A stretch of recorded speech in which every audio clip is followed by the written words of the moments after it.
क्या आपने कभी सोचा है कि जब सूरज ढल जाता है तो छाया में क्या छिप जाता है? रात क्या रहस्य रखती है? चारों ओर इकट्ठा करो, क्योंकि मैं एक ऐसी कहानी को उजागर करने वाला हूँ जो सिर्फ आपकी रीढ़ को झुनझुनी बना सकती है। पहाड़ियों के बीच बसे एक विचित्र छोटे शहर के बीच में एक प्राचीन हवेली खड़ी थी। इसे हाउस ऑफ विस्पर्स के नाम से जाना जाता था। आप क्यों पूछते हैं? खैर, यह एक ऐसी कहानी है जो पीढ़ी दर पीढ़ी चली आ रही है।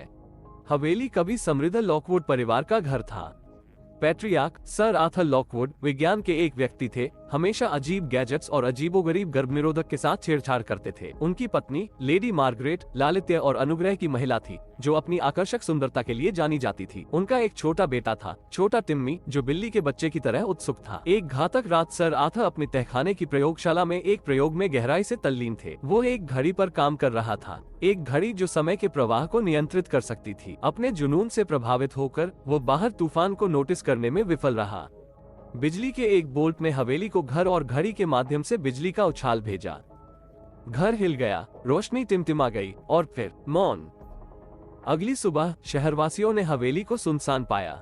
लॉकवुड बिना किसी निशान के गायब हो गए थे, केवल फुसफुसाते हुए कि हर गुजरती रात के साथ जोर से बढ़ी। लॉकवुड के फुसफुसाते हुए अभी भी हवेली में रहते हैं, एक अलग समय में फंस गए हैं। जैसे जैसे साल दशकों में बदल गए और हवेली का क्षय हो गया, घर के पास उद्यम करने के लिए पर्याप्त बहादुर लोगों ने अजीब घटनाओं की सूचना दी। आधी रात को रुकती हुई घड़ियां हॉल और छाया के माध्यम से गूंजती हुई फुसफुसाती हुई मोमबत्ती की रोशनी में चलती है। हवेली ने जल्द ही प्रेतवाधित होने के लिए एक प्रतिष्ठा प्राप्त की और शहरवासियों ने इसे एक विस्तृत बर्थ दिया। लेकिन हमारी कहानी यहीं खत्म नहीं होती। नहीं, यह एक अजीबोगरीब मोड़ लेता है। एक सर्द शरद ऋतु की शाम को सैम नाम के एक युवा लड़के ने अपनी बहादुरी के लिए जाना हाउस ऑफ विस्पर्स के रहस्य को उजागर करने का फैसला किया। हाथ में टॉर्च और दिल में साहस के साथ उन्होंने हवेली में कदम रखा। जैसे ही सैम धूल भरे गलियारों से गुजरा, उसने फुसफुसाते हुए सुना, एक पर नर्म, प्रत्येक कदम के साथ जोर से बढ़ रहा था। उसने आवाज का पीछा किया, उसे तहखाने तक ले गया। वहाँ मंद प्रकाश में उसने घड़ी देखी, यह अभी भी टिक रहा था। आधी रात को हाथ जमे हुए थे। अचानक उसे हवा का एक ठंडा झोंका महसूस हुआ